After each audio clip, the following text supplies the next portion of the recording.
Rumesbak ng makeup transformation si Solenn Heussaff sa asawang si Nico Bolsico. Naku, ano kayang resulta? Watch this. I actually believe that Nico has the long True love nga. Yan ang sabi ni Solenn Heussaff nang magyas si Nico Bolsico na i-upload ang kanyang makeup transformation video matapos ang ilang months na pangungulit. I just woke up and I've been forced to do this. Okay, now go shave. I'm gonna share. Sa paglalagay pa lang ng foundation sa mukha ni Nico, non-stop na ang pagtawa ni Solenn. At nang simula ng eyeshadow, We have a freaking reputation to maintain. Let's go, close. Nico, stop. Babe, show me properly. Powder! liquid eyeliner, Don't open What do you mean this is liquid in my eye? at fake eyelashes, hanggang sa lipstick. The way this is going, I'm telling you, this is not going in public.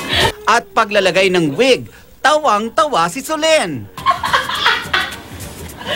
Nang makita ang sarili sa salamin, Oh my.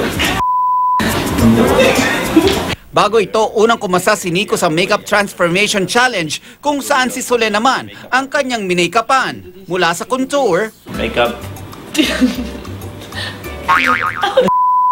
eyeshadow, hanggang sa hardest part, eyeliner. Nang maglagay naman ng mascara si Solenn, natawa pa si Nico nang lagyan ng eyebrow liner ang kanyang misis, pati sa lipstick. No again! Pero nang makita ni Solenn ang kanyang sarili sa salamin, What the is this? Nico, No, yeah. Okay, there are two mistakes that I could have corrected. two mistakes? If you want any information from this specific makeup artist, the details Saturday, are Sunday, below 9 to 6, in the I'm link. available.